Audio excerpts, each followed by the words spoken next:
इन छा ॻाल्हि आहे छो परेशान आहे कहिड़ी ॻाल्हि आहे यार गुरबत ऐं ॿियो हिकु कोरोना वायरस असांखे तबाह करे छॾियो आहे। सुबुह जो वेंदा आहियूं कमाइण, शाम जो पैसा खणी ईंदा आहियूं, कुझु घर में वठी ईंदा आहियूं। हींअर 5 ॾींहं कुझु ई न आहे, लॉकडाउन लॻो पियो आहे, इलाही गुरबत थी आहे। कुझु पठाण जा पैसा आहिनि, कुझु ॿिए कंहिंजा पैसा आहिनि, कमाए ॾींदासीं। हींअर कारोबारी बंदि थी विया आहिनि, परेशान उन जे करे लॻो पियो आहियां। बसि यार असीं छा कजे, माहौल ॾींहों ॾींहुं वञे पियो बिगड़ंदो। ग़रीब माण्हू रोज़ कमाइण रोज़ खाइण वारा आहियूं। सच पुछी त तुंहिंजी ॻाल्हि ऐं मुंहिंजी ॻाल्हि साॻी ॻाल्हि आहे। बसि अलाह पाक खां इहा ई दुआ आहे, या अलाह हिन मुंहिंजी मर्ज़ खां जल्द निजात करे, जल्दी बीमारी ख़तमु करे। भाई मुंहिंजी बि इहा ई दुआ आहे, अलाह पाक हिन बीमारी खे जल्दी असांजे मुल्क मां ख़तमु करे।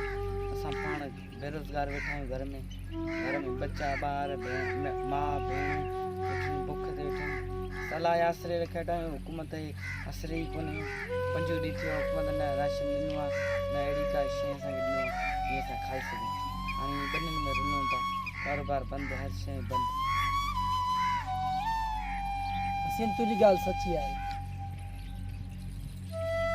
जेतिरो थी सघे अलाह पंहिंजी हिमत ॾे, पंहिंजी हिमत करे पाण पालियूं। बाक़ी न राशन वाशन वासो न कर। इहा ख़बर अथई, हे जेके यूसी नाज़िम अथई न, असीं जेकी तूं ॻाल्हि कई न, ॻाल्हि सची आहे, पर जेतिरो थी सघे त माण्हू पंहिंजी हिमत पाण करे। बसि इहा बि दुआ आहे अलाह पाक खां जल्दी बीमारी ख़तमु करे। बाक़ी राशन पाणी जो यार आसिरो न कर।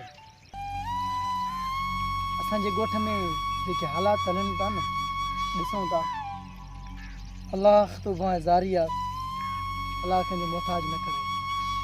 ऐं बाक़ी इहे जेकी सरकार आहे, 20 रुपए साबुण ते बि सेल्फियूं कढनि था, ऐं ग़रीब आवाम जे लाइ त उन्हनि खे रोशो लॻो आहे।